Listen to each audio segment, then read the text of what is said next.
இயேசு கிறிஸ்துவின் நாமத்தினாலே இந்த புதிய ஆண்டிலே உங்களுக்கு புத்தாண்டு வாழ்த்து நான் தெரிவித்துக் கொள்கிறேன்.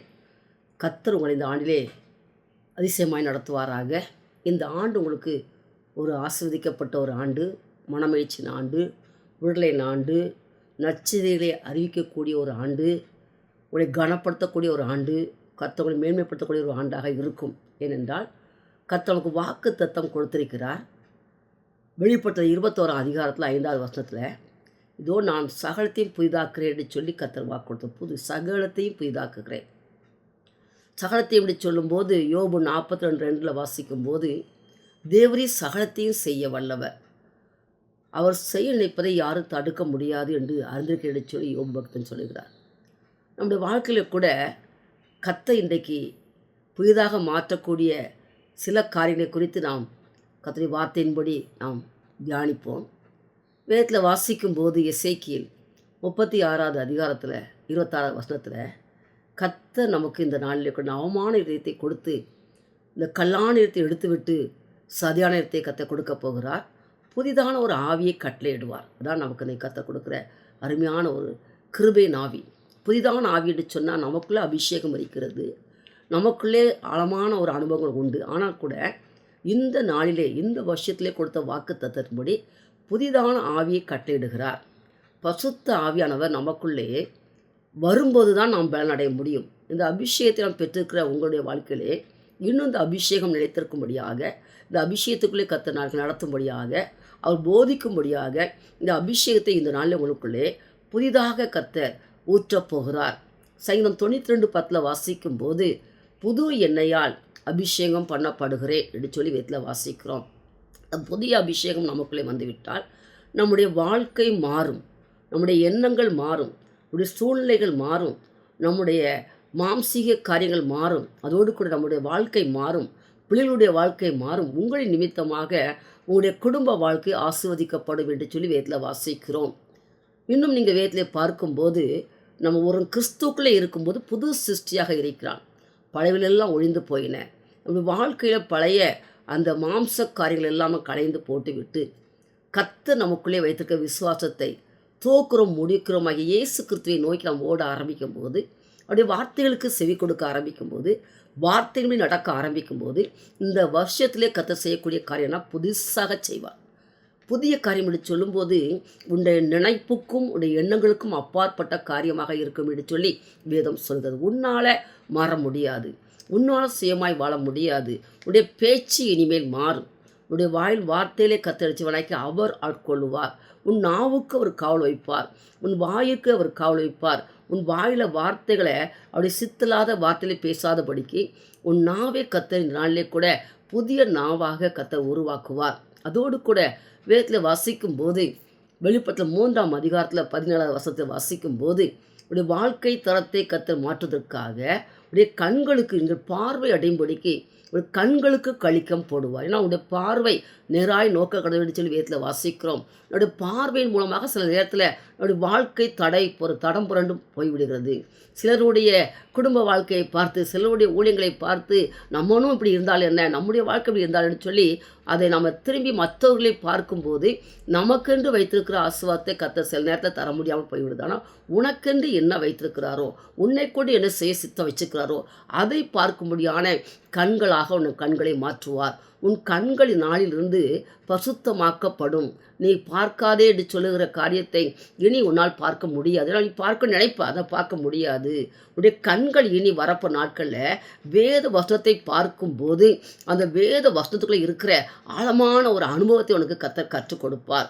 அதோடு கூட அந்த வார்த்தைக்குள்ளே இருக்கிற அந்த அர்த்தத்தையும் கண்டுபிடித்து கொள்வாய். அந்த வார்த்தைக்கு முன்பாக பின்பாக இருக்கிற அந்த கட்டளைகளுக்கும் அந்த கற்பனைகளுக்கும் உன் வாழ்க்கையை காத்து நடக்கக்கூடிய ஒரு வாழ்க்கையாக உன்னை மாற்றுவார். வேதத்தில் வாசிக்கும் போது இன்னும் கூட உங்களோட உள்ளான மனிதன் ஒன்று, நமக்குள்ளே இந்த மாம்சீகம், ஆவி, ஆத்மா, சரீரம், இந்த மாம்சம் ஒன்றுக்கும் உதவாது. நீங்கள் வாஸ்து பார்க்கும்போது அதில் ரோமர் 8 வாஸ்து பாருங்கள், மாம்ச சிந்தை மரணம், ஆவியின் சிந்தை நமக்கு உண்டானால் அது நீதி, சமாதானம். இயேசு கிறிஸ்துவின் சிந்தையை இனி உனக்கு வைப்பார். அவருடைய பாரம் என்ன, அவருடைய ஏக்கம் என்ன, அவருடைய திட்டம் என்ன என்பதை அறியக்கூடிய இருதயமாக கர்த்தருடைய இருதயத்தை மாற்றப் போகிறார். வேதத்தில் வாசிக்கும் போது இருதயம் திருக்குள்ளதும் மகா கொண்டதுமாக இருக்குன்னு சொல்லி வேதத்தில் வாசிக்கிறோம். ஆனால் இருதயத்துக்குள்ளே அவர் வாசம் பண்ணும்போது, அவர் உள்ளே உட்கார்ந்து உன்னுடைய வாழ்க்கையை மாற்ற ஆரம்பிக்க வேண்டுமானால் நீ உள்ளத்துக்குள்ளே உன்னுடைய வாழ்க்கையை விட்டு கொடுக்க வேண்டும். எனக்கு உள்ளுக்குள்ளே நீங்கள் வாங்கப்பா, என்னுடைய உள்ளம் உமக்கு, என்னுடைய இருதயம் உமக்கு என்று சொல்லி ஒப்பு கொடுக்க ஆரம்பிக்கும் போது முழுசா ஆண்டவர் எல்லாம் நீங்கள் தான்ப்பா, நீங்கள் நீ ஆட்கொள்ளுங்க, என்னுடைய உச்சி முதல் உள்ளங்கால் வரைக்கும் உடல் பொருள் ஆவி அனைத்தையும் உமக்கு அர்ப்பணிக்கணும்னு சொல்லும்போது உடைய இதயத்தை அவர் மாற்றுவார். அந்த இதயத்துக்குள்ளே நவமான ஒரு சிந்தையை கொடுப்பார். உன் இதயத்துக்குள்ள நவமான ஒரு இதயம், புதிய இதயத்தை கர்த்தர் கொடுக்க போகிறார். வேறு மனுஷியாக உன்னை மாற்றுவார், வேறு மனுஷனாக மாற்றுவார். இது வரைக்கும் ஒருவேளை உலகத்துக்காக ஒத்த வேஷம் நீங்கள் தெரிஞ்சிருக்கலாம். இங்கே ரோமரில் நீங்கள் வாசிக்கும் போது அதில் ஒத்த வேஷம் தரிக்காதபடி நன்மையும் அவர் பிரியமும் எழுதண்டு பௌத்தறியக்கூடிய உன்னுடைய மனதை கர்த்தர் புதிதாக மாற்றுவார். மனசு மாறினா போதும் பாருங்க, சிந்தை மாறினா போதும். நமக்கு மனசுக்குள்ள ஒரு கட்டுப்பாடு இருக்க வேண்டியது. எதையாவது செய்யலாமான்னு சொன்னால் நாம நினைச்சு நாம் விரும்பினா தான் செய்யணும். அப்படிப்பட்ட ஒரு மனமாக கர்த்தர் மாற்றுவார். உடைய மனதை மாற்றுவார். மனதுக்குள்ள இருக்க இந்த குருட்டாட்டத்தின் ஆவி, மனசுக்குள்ள இருக்கிற அந்த மாம்சீக ஆவிகள் பேசும், இதை செய்யலாம் அதை செய்யலான்னு சொல்லி. ஆனால் ஆண்டவர் இதை செய்யாத, நீங்கள் போகாத, இந்த ஊழியத்துக்கு போகலான்னு சொல்லும்போது அதை அறியக்கூடிய இதயமாக கர்த்தர் மாற்றுவார். அந்த வார்த்தையின்படியே கேட்கக்கூடிய சிந்தையாக உன்னுடைய சிந்தையை புதிய சிந்தையாக மாற்றுவார். யோனாவை பார்த்து கர்த்தர் சொல்லும்போது, நீ நினிவேக்கு போயிட்டு சொல்லும்போது அவனாக பிளான் பண்ணி அவன் வேற ஒரு கப்பலில் தர்ஷிக்க நினச்சா ஏறி போகிறான். ஆனால் ஆண்டவருடைய பிளான் என்னென்னா, அந்த நினிவே மக்களுக்கு தான் செய்தி, அந்த செய்தி அதை கொண்டு தர்ஷிச்சு கொண்டு கொடுக்கும்போது அது ஒன்றும் நினச்சி அப்படி ஒன்றுமே அதில் உபயோகப்பட முடியாது. அது ஒன்றுமே நினச்சி செய்ய முடியாது, ரட்சிப்பை பெற்றுக்கொள்ள முடியாத ஜனங்களுக்கு.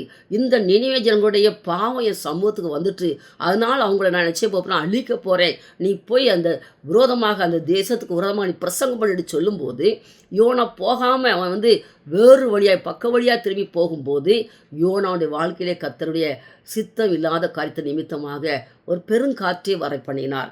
இந்த பெருங்காற்று வந்த நிமித்தமாக யோனாவை தூக்கி கப்பலில் தூக்கி கடலில் தூக்கி போட்டுறாங்க. ஆனால் கூட ஆண்டு சமூகத்தில் கடைசியில் கேட்க, ஆண்டவரே இன்னும் நான் உண்மையே நோக்கிடு சொல்லி அந்த மீன் வீட்டில் உட்காந்து ஜெபிக்க ஆரம்பிக்கும் போது யோனாவை கர்த்தர் நாளிலே கூட வெளியே கொண்டு வந்தார். யோனாவுக்கு இருந்த அந்த பயம், ஆதிக்கங்கள் எல்லாம் ஒரே செகண்டில் மீனுக்கு கட்டளையிட்டார். யோனாவை அவன் வெளியே கக்கியது அந்த மீன். இது நிமித்தமாக அநேகர் பார்த்து ரட்சிக்கப்பட்டார்கள்.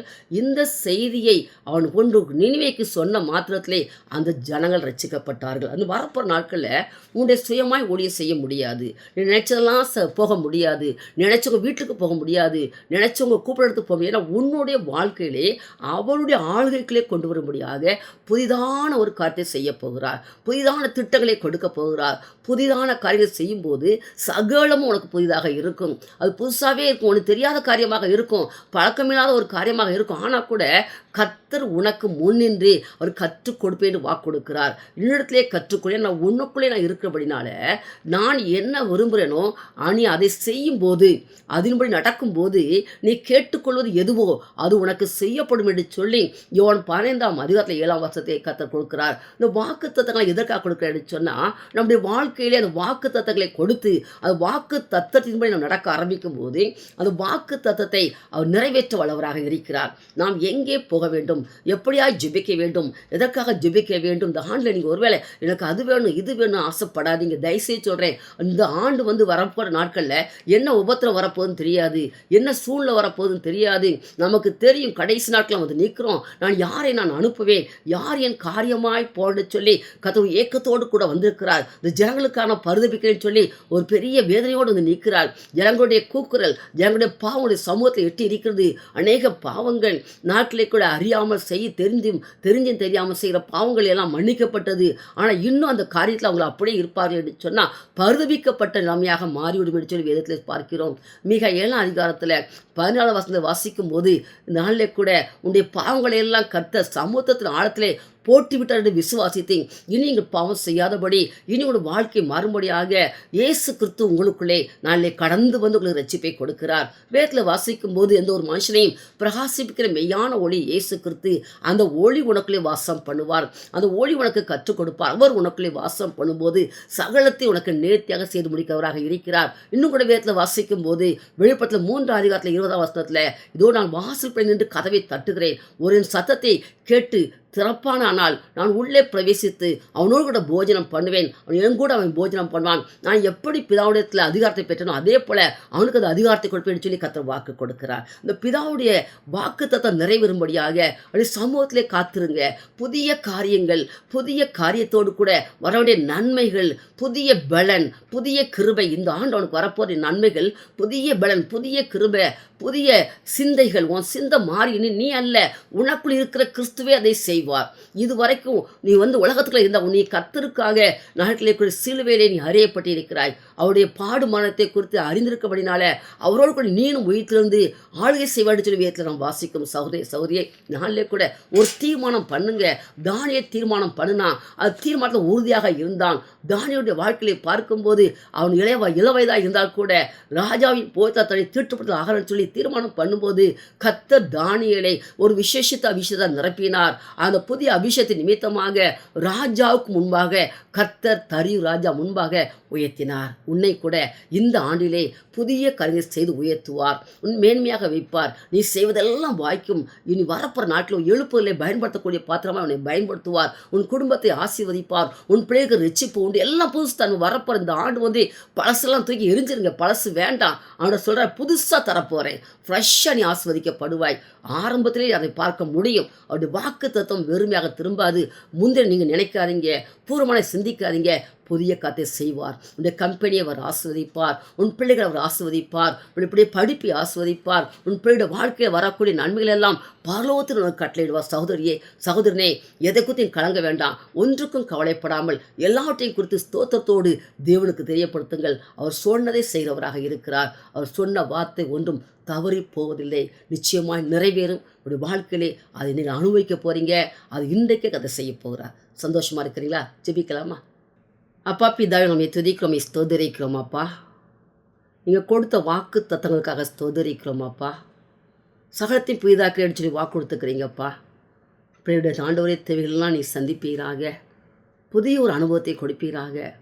உங்களுடைய சமூகத்தில் ஜெபித்த எல்லா ஜபங்களையும் அங்கீகரித்து அவர்களை ஆசீர்வதிப்பீராக. ராஜா, முந்தைய நினைக்க வேண்டாம், புறமனை சிந்திக்க வேண்டாம். புதிய காரியத்தை செய்கிறேன், அது இப்பொழுதே தோன்றுவீங்களா அறியீர்களான்னு சொல்லியிருக்கிறீங்கப்பா. வனாத்தில் வழியை உருவாக்கி கொடுப்பீராக. அவருடைய இந்த வருஷம் முழுதும் ஆண்டவரை எதற்காகலாம் ஜெபிக்கிறார்களோ அத்தனை காரியங்களை 100க்கு 100 நிறைவேற்றி கொடுப்பீராக. பிள்ளையுடைய வாழ்க்கைகள், குடும்ப வாழ்க்கை, ஊழியத்தின் பாதைகள், வர வேண்டிய நன்மையிலெல்லாம் பரலோகத்தின் கட்டளையிடும் நாங்கள் ஜெபிக்கிறோம். அப்பா, பரலோகத்தின் தேவன் காரியங்களை கைக்கூடி வரப்போனார் வாக்கு கொடுத்துக்கிறீங்க. நன்மையான காரியங்கள் நடக்கட்டும், திருமண காரியம் நடக்கட்டும். அப்பா, அப்படி வீடு வாசலை கட்டி குடியிருக்க பண்ணுவீராக. தேவையெல்லாம் சந்திங்க ஆண்டவரை. ஊழியத்துக்கு என்று ஆண்டவரே திட்டங்களை கொடுத்து ஆஸ்வதிப்பீராக. விசேஷமாய் ஆண்டவரே அவர்களை கொண்டு அற்புதங்கள் அடையாளம் செய்து மகிழ பண்ணுங்க. இது வரைக்கும் இல்லாத இயற்கைக்கு அப்பாற்பட அதிசயம் நடக்கட்டும். புதிதான அற்புதம் நடக்கட்டும் ஆண்டவரே. என் நாமத்தினாலே அப்பா நீங்கள் எதை கேட்டாலும் பெற்றுக்கொள்ளுன்னு வாக்கு கொடுத்துக்கிறீங்க. இயேசு கிறிஸ்துவின் நாமத்தினாலே இந்த ஆண்டு முழுதுமையா வேண்டுவதற்கும் நினைக்கிறதுக்கும் அப்பாற்பட அதிசயம் நடக்கட்டும். இயேசுவின் நாமத்தினாலே அதிசயங்களே காணப்படுங்கப்பா. நாமம் அதிசயம் ஆண்டவரே. நீங்கள் ஆண்டவரே உடைய வார்த்தையின்படியே அந்த அதிசயத்தை நிறைவேற்றி கொடுப்பீராக. அதிசயமான காரியம் நடக்கட்டும், அற்புதமாக நடக்கட்டும் ஆண்டவரே. விசேஷமாக ஆண்டவரே இந்த பிள்ளைகள் எதற்காகலாம் நாங்கள் ஜெபித்து கொண்டு இருக்கிறாங்க அத்தனை காரியங்களிலும் ஆண்டவரே தேவன் அனுக்கிரகம் செய்வீராக. அனுக்கிரகம் பாராட்டுவீராக. மந்தை பெருது போல ஆண்டவரே ஆத்மாக்கள் பெருகட்டும் ஐயா. குடும்பத்தில் இருக்கிற எல்லா கடன்பாரங்கள், பிரச்சனைகள், சோர்வுகள், வியாதிகள் ஆண்டவரே போராட்டங்கள் எல்லாம் இயேசுவின் நாமத்தில் அது ஒன்றுமில்லாமல் போவதாக இயேசுவின் நாமத்தினாலே. ஏசாயா 41:15 வாசிக்கிறோம் ஐயா. நான் புதிதும் கூர்மையில் பருக்களை எந்திரமாய் மாற்றுவேன், மலைகளை மிதித்து குண்டுகளை பதற்கு ஒப்பாக்கி விடுவேன் வாக்கு கொடுத்துக்கிறீங்க. ஒரு புதிய எந்திரமாக ஆண்டவரே ஷார்ப்பாக பிள்ளைகளை பயன்படுத்துவீராக. சீயோன் குமாரத்தை எழுந்து போரடி, உன் கொம்புகளை இரும்பும், உன் குழம்புகளை வெண்கலமாக்குவேன், அநேகரை நொறுக்கிப்படன்னு சொல்லிடல. அந்த ஆண்டிலே கூட எல்லா சத்துடைய கிரிகளும் அழிக்கப்படுவதாக. அப்போ இந்த ஆண்டிலே கூட ஆண்டவரே எல்லாத்தையும் நொறுக்கி போடுவீராக ஆண்டவரே. வேத்தில் நாங்கள் வாசிக்கிறோம் ஆண்டவரே. பாபிலோன் பிடிப்பட்டது, பேல் பணியும் நெபோ குனியும் விக்கிரகங்கள் நொறுங்கி போகின எல்லாத்தையும் மறைக்காமல் அது கொடியேற்றி விளம்பரம் 12 வாக்கு கொடுத்துக்கிறீங்கப்பா. நீங்கள் வெற்றி சிறந்த தேவன் ஆண்டவரே, அதனால் எங்களுக்குள்ளே இருந்து உடைய நாமத்தை இன்னுமாட மகிமைப்படுத்துவீரா. உடைய நாமமாட உயர்ந்திருக்கட்டும் ஐயா. உடைய நாமத்தினாலே எல்லா வாக்கு தத்தங்களையும் வாக்களையும் ஆம் என்றும் ஆமேன் என்றும் நிறைவேற்றி கொடுப்பீராக. இயேசு கிறிஸ்துவின் நாமத்தில் பிதாவே, ஆமென்.